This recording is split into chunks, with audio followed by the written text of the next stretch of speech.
Você que está chegando agora, eu tive a primeira conversa com o Forlani falando de cultura pop, quadrinhos, influências, como um jornalista, um comunicador, né, porque ele fez publicidade, foi parar na 89, onde ele começou o Omelete, e a gente falou sobre todo esse arco do quadrinho pro cinema, pro game e pro metaverso na primeira parte. Agora a gente vai explorar os campos futuros da cultura pop e o futuro da CCXP e da Omelete, que no final das contas estão representadas hoje pelo Forlani, que é sócio-criador ali do Omelete, e que está interessado nessas especulações de produção de conteúdo, para onde o conteúdo onde que o conteúdo vai ser distribuído e essas grandes narrativas vão ser distribuídas. Então, com vocês, Forlani, na segunda parte da sua participação no Diva de CNPJ. E aí você começa a perceber que o Omelete, que tinha primeiro era um site dedicado... Por que o nome Omelete? Omelete, a ideia do nome é que assim, a gente queria achar um nome que fosse fácil de lembrar. Omelete a ideia veio do Érico, ele falou assim, Omelete cada um faz do seu jeito. A gente podia colocar ingredientes diferentes ali, que a gente gostava. Era cinema, era quadrinhos, era games, séries... E fazer de um jeito nosso. E, a gente podia, de repente, começar a falar sobre carros. Que tudo bem, o Omelete cabe. Alguém vai colocar vai colocar um coentro, outro vai colocar pimenta. A gente podia fazer, na época tinha, sei lá, o morango no IG. Lembro. A gente podia colocar umas moia pelada lá no meio, fazer um omelete com pimenta, sabe? Coisas do tipo, assim. E caberia. Então a gente também não era limitado. Não era um cine não sei o que, HQ não sei o que, entendeu? Que ficaria limitado a uma coisa só. Uma plataforma, uma mídia específica, né? E aí você começa a perceber, mas a gênese é com cinema. Vocês estavam vendo... Na verdade, com quadrinhos. Porque, lembra, eu e o Érico, a gente gostava de quadrinhos, estava fazendo quadrinhos e sabia do tanto de coisa legal que estava sendo lançada aqui no Brasil naquela época. E só que era o mesmo nicho que lia. A gente queria trazer pessoas novas para ler quadrinhos e o chamariz seria o cinema. Olha só, saiu aqui o filme, o Gladiador, que foi a primeira crítica que a gente colocou no ar. E daí, junto lá, você tem lá o Notícias Relacionadas, não era isso na época, né? Mas assim, tem outros. Se você gostou disso, notícias, você vai gostar disso. Você gostou de Gladiador, talvez você goste do 300 de Esparta por exemplo, do Frank Miller. Do Miller. E aí Mas olha que legal isso. Vocês começam com quadrinhos, que é a plataforma fundamental para falar de cinema, né? Depois vocês vão para cinema. Uhum. E em que momento vocês viram pros games que sucederam cinema como mídia mais consumida? Em qual momento que vocês começam a perceber, cara, a gente precisa entrar em games?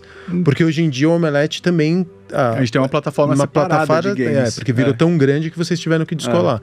Mas em qual momento que vocês percebem, cara, game tá virando uma coisa gigantesca? Qual foi? Aí acompanhando o mercado mesmo, né? A gente foi vendo que você pegava... Mas você jogava? Você era tipo jogador... Você não joga? Eu não jogo. Você não gosta de nenhum game? Eu não tenho tempo, né? Eu já tenho muitos vícios. Cara, eu tô com um PS4 lá em casa, que a Sony falou assim, PS4 ou 5? O 4. A Sony falou assim, tem um jogo aqui que eu acho que você vai gostar pra caramba, Ghost of Tsushima. Eu falei, cara, tá bom, mas eu não tenho videogame. Eu falei assim, não, tá bom, eu te empresto. Então eles me deram o jogo e emprestaram o videogame. Que aliás é genial. Cara, é maravilhoso. Foi maravilhoso. Caralho. É meio Kurosawa, né? Meio... parece assim, coisa de cinema, não é que eu não gosto, japonês. Eu gosto, eu me divirto pra caramba quando eu tô jogando. Cara, mas eu tenho tantas outras coisas pra fazer que eu não consigo parar. Eu vou te videogame, dizer, cada sentada ali são 5 horas de jogo, né? O meu 2021, você me perguntar qual foi a peça de conteúdo mais importante do meu 2021 e do final do meu 2020 foi Last of Us 2. Uhum. Você não jogou? Não. É maravilhoso. É tipo, eu acho que o cinema, eu não sou ainda eu não consigo jogar plataformas de RPG, multimundos, regenerativo, MMG, esse tipo de coisa eu não consigo chegar. Nem jogos competitivos, tipo LoL, não tenho mais neurônio pra isso, eu tô velho demais. Mas eu gosto muito de história. E o Last of Us 2, ele te permite entrar no papel da personagem e viver os dramas, a relação da filha com o pai no Last of Us 2 é uma das coisas mais bonitas da história do cinema, cara. E é muito cinematográfico, assim. Sim. Com a vantagem de você entrar na ação, de você sentir as dores, de você ter que se desafiar. É o lance, de novo, da mídia, né? Que a gente tava falando aqui. Os filmes adaptados de games não conseguem fazer boas adaptações também pro cinema. Porque são mídias diferentes, de novo. No videogame, você tá no controle da ação. Por mais que tenha uma linha Last of Us 2 está sendo adaptado. Então, mas tem que ver como que vai ser essa adaptação. Se vai ser o Watchmen, o Watchmen na série ou o Watchmen no filme. Mas eu acho que hoje em dia, essa maneira de você fazer tradução para mídias diferentes não funciona mais. Eu acho que os estúdios, quaisquer que sejam eles, independentemente de qual seja, eles estão entendendo que você amplia... Hoje está todo mundo interessado em montar o universo. Então, se você pega o filme e constrói diretamente uma tradução literal dele para uma outra mídia, certeza que vai bombar. Certeza que vai flopar. Agora, se você pega e expande o universo e constrói uma narrativa, você constrói uma nuvem em torno daquelas propriedades intelectuais, daquelas personagens e tudo mais, a probabilidade de dar certo é muito maior. Daí a gente volta no tempo para 99, quando o Matrix fez isso, né? Exatamente. Você tá ansioso pelo próximo? Pra caramba. Eu tô achando que eu vou gostar muito dele, porque a maneira como eles estão lançando Matrix hoje é muito genial. Porque eu vi o primeiro trailer, e o primeiro trailer fazia uma referência muito... Eles atualizam, você não viu Matrix, então eu vou te contar, vou zipar Matrix num trailer. Aí eles atualizam. Eu falei, não, vocês não vão me fazer, não vão me requentar o primeiro filme. E aí eles começaram a dropar algumas pílulas de conteúdo que eu falo, não, eles vão abrir um outro branch de possibilidades, é como se fosse um metaverso a partir do primeiro. Total. Né? Eu tô ansioso, porque eu acho que vai abrir, eu vendo os trailers, acho que vai abrir uma coisa, olha, Matrix não era Matrix. Você achou que era Matrix, né? Que as máquinas estavam dominando e os humanos eram só umas pilhas, né? Mas não é isso.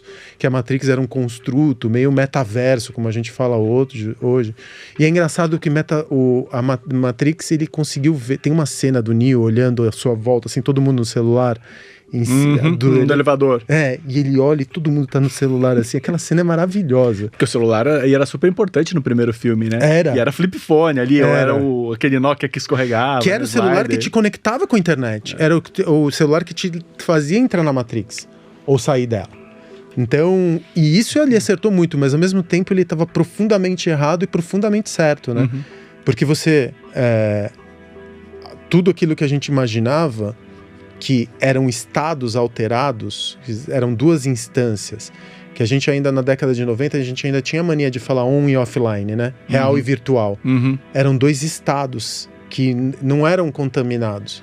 Não tinha broadband ainda naquela época. Eu lembro, não tinha. Eu lembro do bug do milênio, eu tava de plantão, na virada, na AOL, de 99 para 2000, era eu e o Dolemes. Cara, eu tava lá também. Eu tava no... Você tava em Dulles? Eu tava em Dulles. E eu tava esperando... E era a internet de escada. Era o apocalipse. Internet de escada. Era um penúncio... Eu me lembro da tensão de falar, os aviões vão cair. Lembra? A gente acreditava que na virada do bug os aviões iam cair. Não era um bom lugar, então, que é do lado do aeroporto. Exatamente, ficava 30 quilômetros. E aí, eu me lembro que a gente falava de online e offline como se fossem instâncias completamente separadas. E hoje em dia elas não são, né, cara? Elas se fundiram. Você tá online o tempo todo. Todo tempo, né? Notificação triplicando no celular. Então, no relógio, né? Tipo, em breve no seu óculos. Exatamente. E aí você tem Omelete, começa com quadrinhos. Omelete vira cinema. Omelete...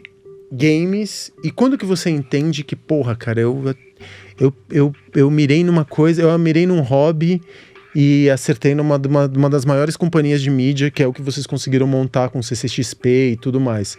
Conta dessa história, como que você conseguiu transformar, junto com todos os teus sócios, sim. Omelete, hoje vocês são sócios da Globo, vocês fazem acordos com os maiores estúdios, todo mundo usa vocês como uma forma de acessar. Porque vocês também são esse canal de amplificação, né? Vocês são curadores, na verdade, né? Também. Hoje em dia, como que você vê? Qual que é o serviço do Omelete hoje? Então, acho que é um pouco de... A resposta tá no... O Omelete não é mais uma coisa também, né? A gente começa o Omelete como um site. Em 2007, se eu não me engano, a gente já tinha redes sociais, já tinha Twitter, né, na verdade, já tinha rolado a onda do Orkut e tal, mas a gente começa a fazer os vídeos numa época ainda pré-YouTube. Uhum. Os nossos primeiros vídeos que a gente sobe junto com o pessoal da Colmeia, numa plataforma proprietária deles. Daí depois a gente começa a subir no YouTube também. E a partir desse momento que a gente começa a fazer vídeo, começa a dar um estalo de que o Omelete não é mais só o site. Ainda naquela época ainda era, tá? Mas pra mim caiu muito a ficha um dia que foi um filho de uma colega jornalista lá no Omelete. Ele queria ir lá conhecer e tal. Eu falei, vem aí.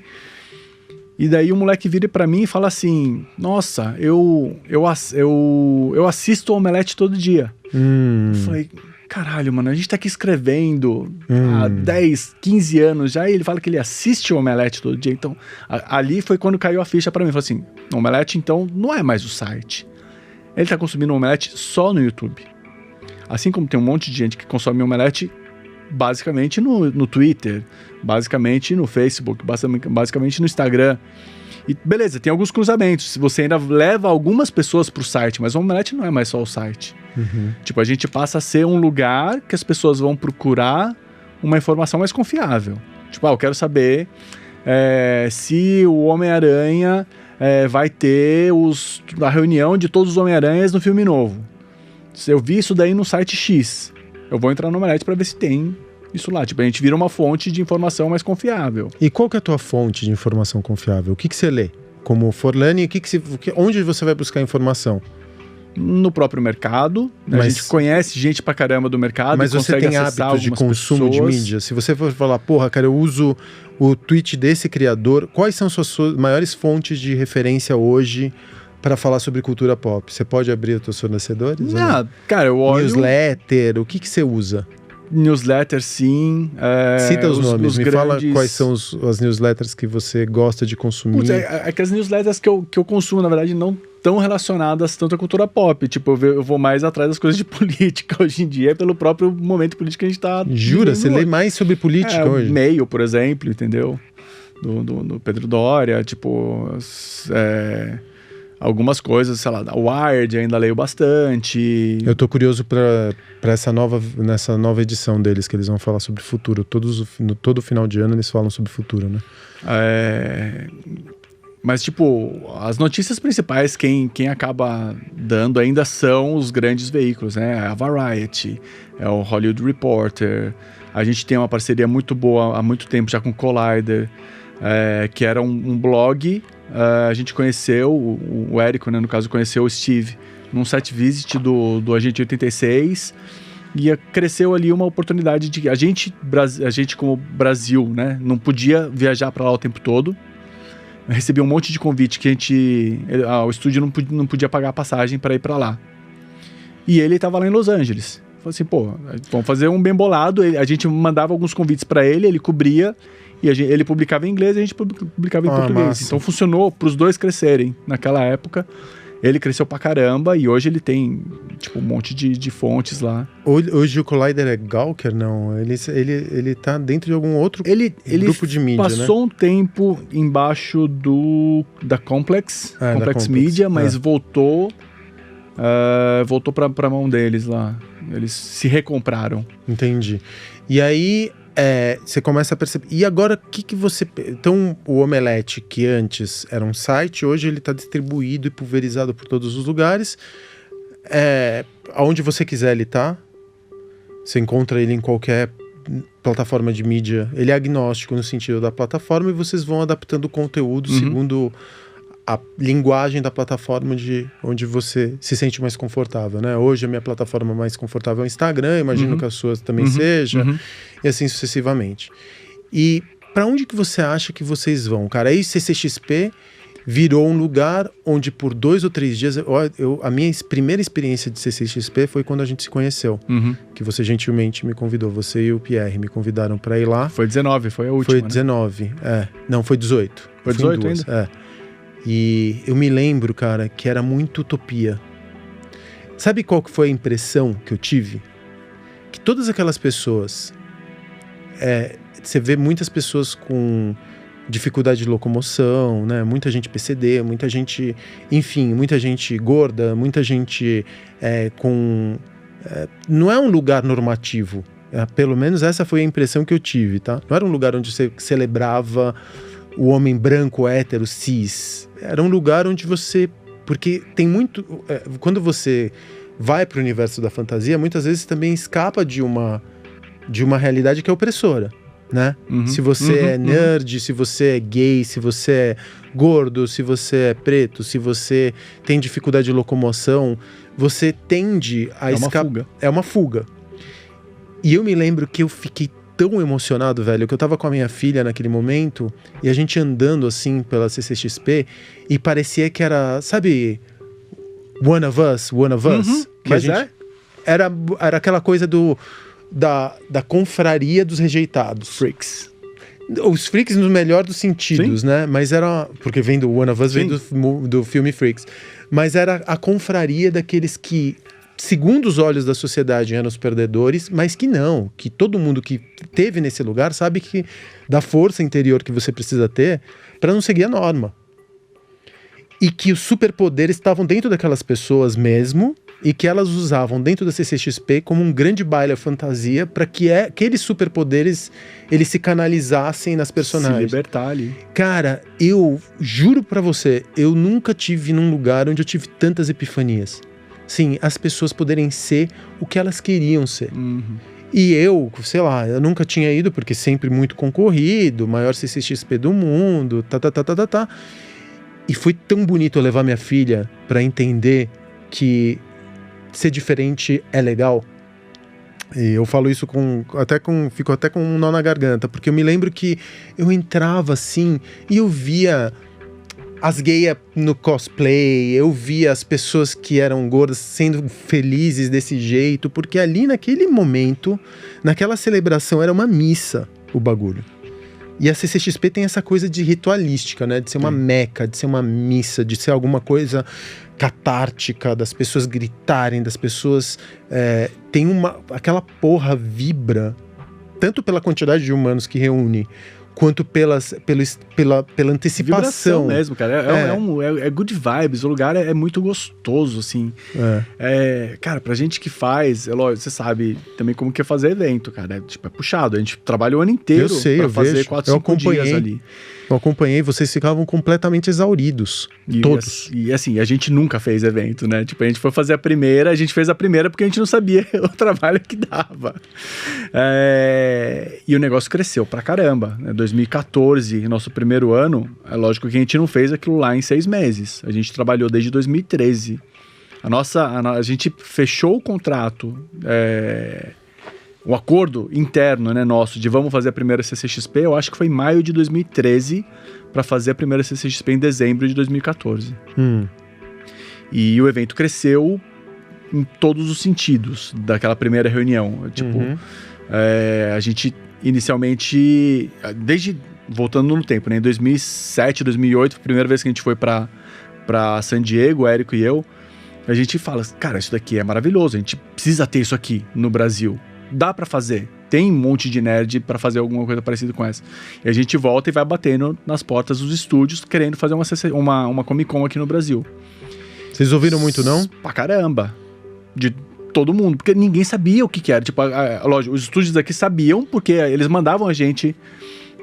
abriam algumas possibilidades de entrevista lá, por exemplo. Mas eles não tinham ido. Os diretores de estúdios aqui do Brasil... foram conhecer a San Diego Comic Con, eu acho que em 2016 ou 2017. Caralho. Muito depois a gente já tá fazendo a CCXP aqui. Tipo, eles começaram a fazer a CCXP sem saber o que era San Diego, assim, sem ter ido pra San Diego. Mas daí teve um evento do Twitter lá, o Twitter pagou pros estúdios todos irem pra lá e eles esticaram pra San Diego. Então a gente volta com essa ideia, faz o primeiro business plan e fala assim, bom, a gente não tem bala para fazer uma Comic Con agora.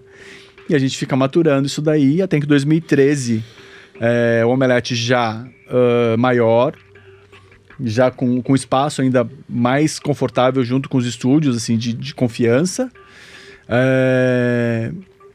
E em um momento também que já com o Pierre dentro do Omelete... Pierre, ele traz esse tratamento de business, né?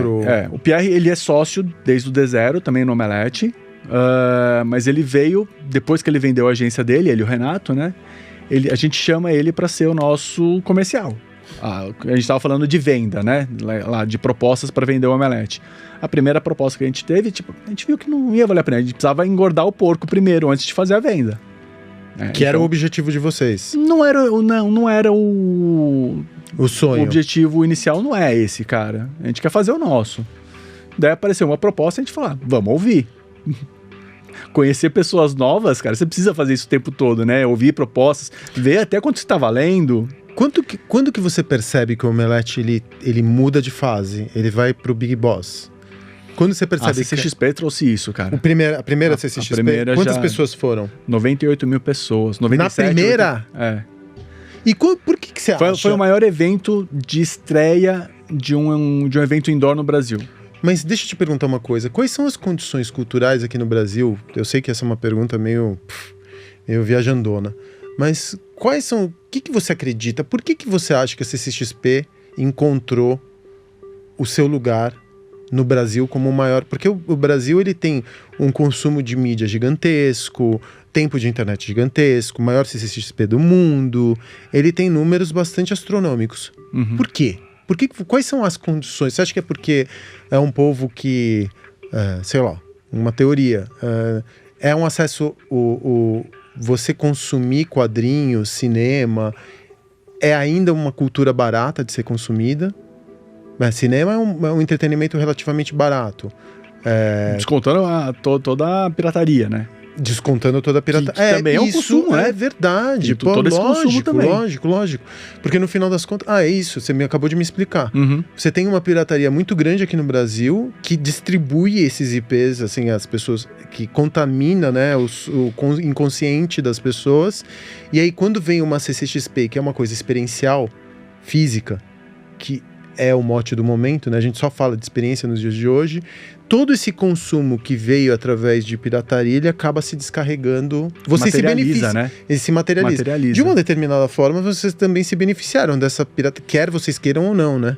Não querendo, suponho, porque você tem acordo com... Exatamente não. Tipo, uma das coisas que a gente bateu o pé, tava lá no primeiro manuscrito da CCXP, a gente não vai ter pirataria dentro do evento. A gente vai trabalhar só com pessoas que licenciam os produtos, só produto oficial e tudo mais. Porque a gente não estava trabalhando só pra gente, a gente estava trabalhando pro mercado. Pros estúdios também, né? Pro mercado inteiro, cara. Essa relação e o mercado inteiro cresceu com isso. Mas a partir do momento... Eu vou te fazer uma pergunta que é meio conspiratória. A partir do momento que o filme é só uma das maneiras de você distribuir propriedade intelectual, personagem, Superman, o que for... Você acha que existe esse controle, que eu me lembro que você, há 10 anos, você cometeu um ato de pirataria, poderia te colocar na cadeia por anos. Hoje em dia, você acha que os estúdios eles encontraram maneiras mais inteligentes de se apropriarem? Porque se você vai consumir... No Fortnite não dá para ter pirataria. Quando você compra uma camiseta, tudo bem, dá para ter pirataria, mas... A distribuição dos conteúdos é hoje tão multiplataforma, no parque de diversões não dá para ter pirataria. Então as plataformas, no final das contas, elas são tão vastas e a gente valoriza tanto mais a experiência do que o produto digital, que hoje para o estúdio deixar se o filme for pirateado, pouco importa. Ele tá também mais acessível, né, por causa das plataformas de streaming. Hoje você piratear alguma coisa... dá trabalho, porque 45 dias depois tá numa plataforma de streaming. É só se realmente você, cara, tiver uma ansiedade muito grande de querer ver aquilo antes. E tem muito, né, ainda. Tem o FOMO, né, cara? Tem o lance de você não querer levar um spoiler do Homem-Aranha, cara, que vai estrear amanhã. Amanhã estreia?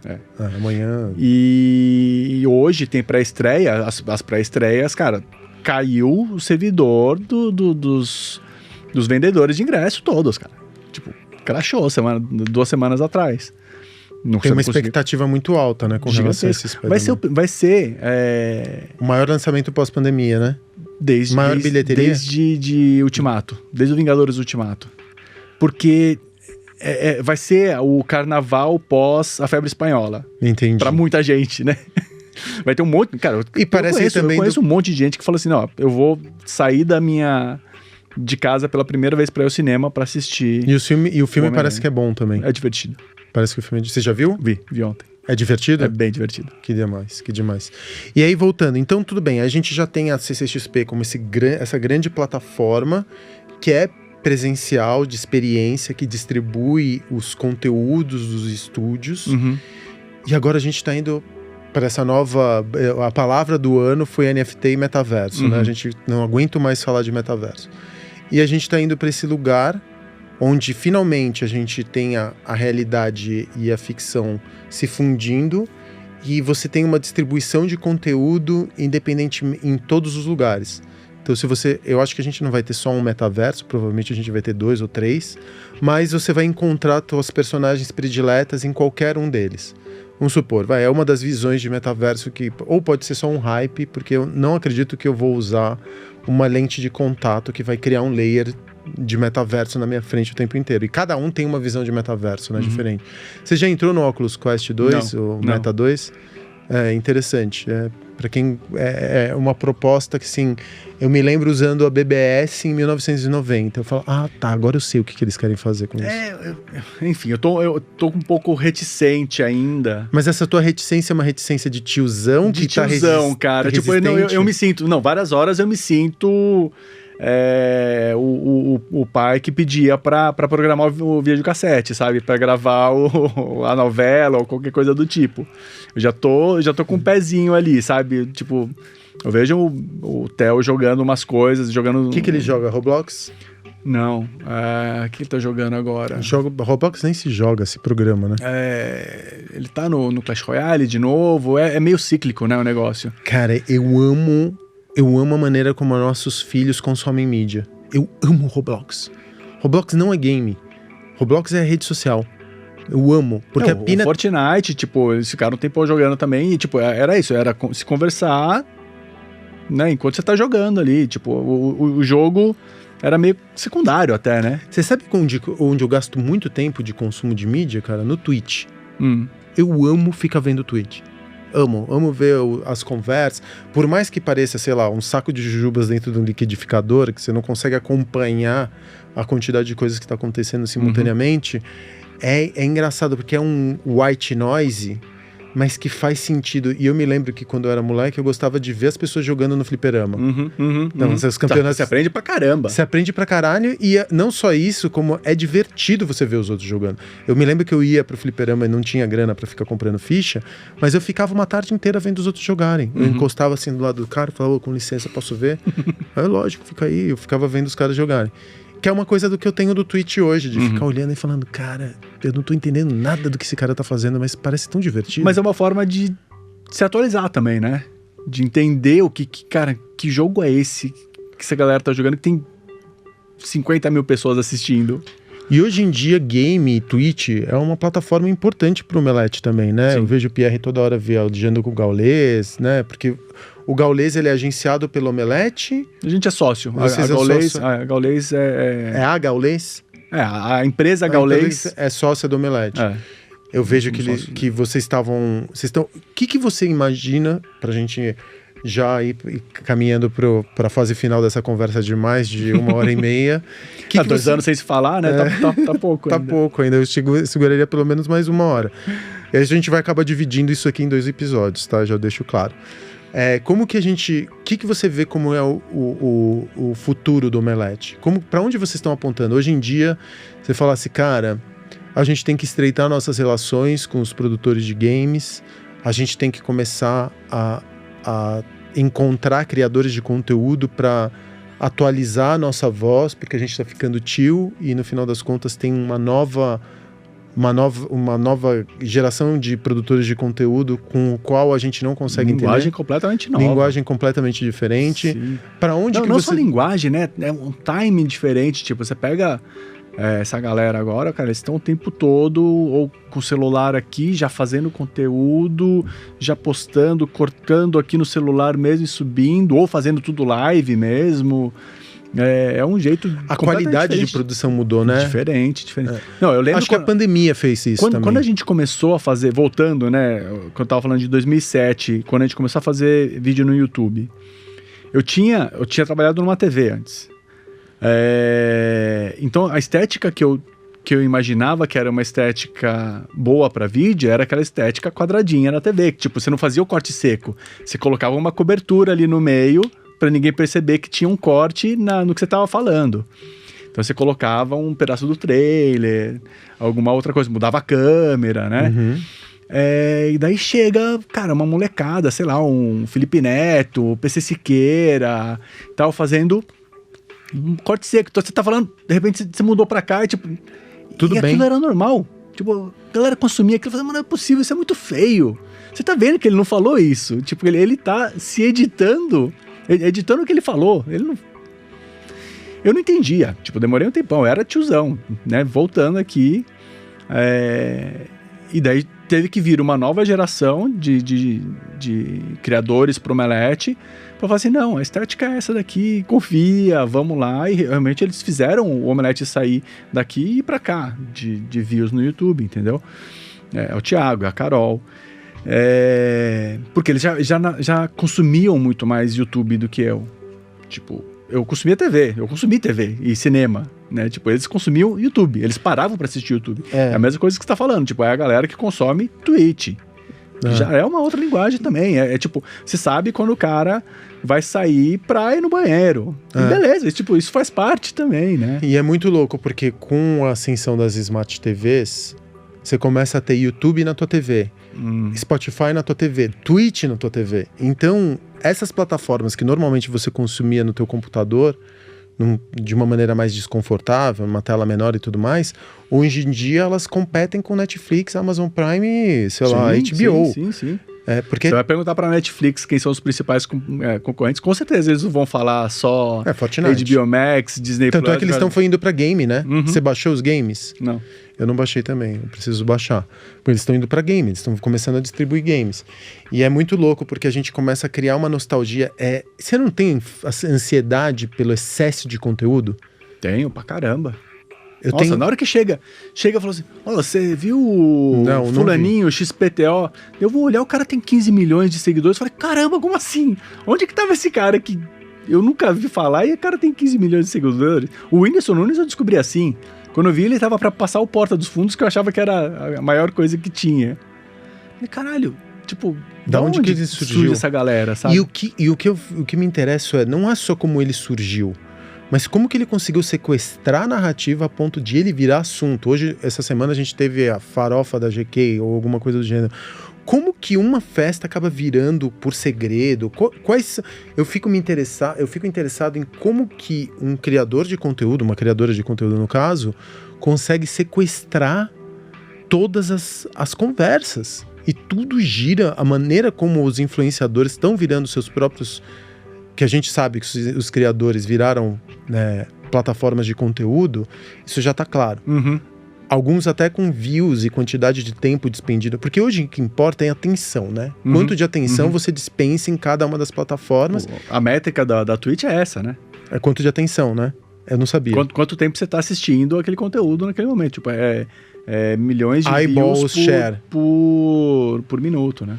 E é muito louco, porque você começa a ver esses grandes influenciadores criando suas próprias narrativas, seus próprios... Eles virando por si só omeletes de um único tema, né? Que às vezes é uma... O Gaules, ele é especializado em CS, né? Mas assim, a gente tá colocando ali outras coisas. Tipo, ele fez NBA, fez Fórmula 1, vai lançar um podcast agora. Então... acho que vem também dessa vontade de expandir também, né? Eu tenho muito... Eu acho a Twitch muito genial nisso, nessa democratização de você ter um cara streamando do quarto dele, chegando pra tanta gente assim. Mas, ao mesmo tempo, pro cara conseguir chegar num nível do Gaules... Cara, o Gaules streama 15 horas por dia. É muito Ele é escravo daquilo. Né? Tem muita discussão de criador de conteúdo que tem burnout constante. Sim, não, você pega todos os caras grandes aí com burnout. Tiveram que sair em algum momento, porque ou abandonam o canal, porque realmente viram... cansativo. Você não tem e é vida, muito né? louco, porque você tá sempre trabalhando para uma grande plataforma. Eu, por exemplo, você que é criador de conteúdo, eu, de uma determinada forma também, cara, eu tô sempre trabalhando ou pra Meta, ou pra Spotify, ou pra quem quer que seja de graça. Porque eu tô ali... Você tá criando conteúdo pra eles. Conteúdo ou pra YouTube, assim, a troco de esperança de migalhas, né? Porque... E esse era o meu problema com o Facebook como empresa, né? Porque, sei lá, o YouTube... o Google ainda compartilhava um pouquinho da grana, né? Tipo, pingava um pouquinho ali no YouTube. O Meta não, cara. Tipo, o Facebook só pegava pra ele, né? Você consegue grana, mas você consegue, tipo, fazendo um merchan, fazendo publicidade, alguma outra coisa que é um dinheiro muito... que sobrevoa aqui em cima.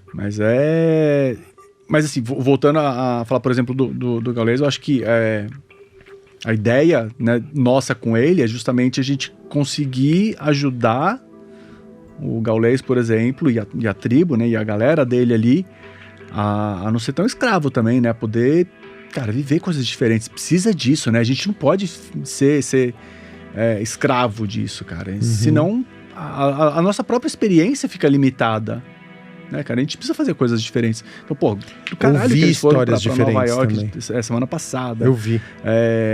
Ele foi no jogo do Lakers, no Staples Center. Precisa disso, cara. Você precisa viver, né? Total. Forlani, 2 horas quase de conversa. A gente não parava mais de falar. A gente vai dividir esse grande episódio em 2 partes. Então, obrigado por essa segunda parte do Divã de CNPJ. Eu conversei com o Forlani, que é um pouco indefinível. Comunicador que tá em todos os lugares. Chegou na internet quando ela era mato. Tá na internet quando ela tá se transformando em metaverso. Ele é um curador. Eu te vejo muito mais como um curador, porque quando passa pelo gosto dele, passa por um filtro. Quando você tem esse excesso de conteúdos e é filtrado pelo olhar do Forlani, com o qual eu me identifico, eu sei que vem coisa boa por aí. Então, dentro do excesso de conteúdos, os curadores se transformam cada vez mais em peças essenciais para a gente também economizar tempo e não ficar consumindo coisa que não vale a pena o tempo investido. E é um homem de negócios, montou uma das maiores empresas de mídia hoje do país, tem o maior evento do mundo em termos presenciais, né? CCXP hoje em dia é um dos maiores eventos do mundo, um sócio dos maiores Twitchers da Globo, enfim, o cara é uma potência, amigo, ex-colega de trabalho, ex-futuro sócio, ex um monte de coisa, mas eu tenho certeza que ele tá na minha vida para sempre, porque eu tenho uma puta de uma admiração por ele, pela família dele. Vice-versa. E, pô, foi uma honra, cara. Eu tava morrendo de saudade tua, fazia 2 anos que a gente não se falava direito, e sou como um almoço. Eu poderia ficar mais 1 hora aqui, mano, fácil. Porque ia ser fácil.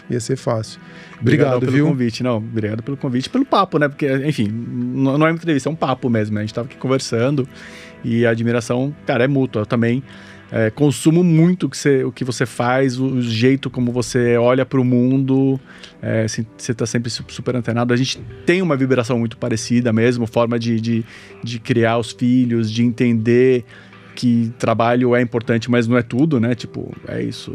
A gente tem essa visão muito parecida de mundo em algumas coisas que acho que faz a gente tá junto aí para muito tempo ainda. Tomara.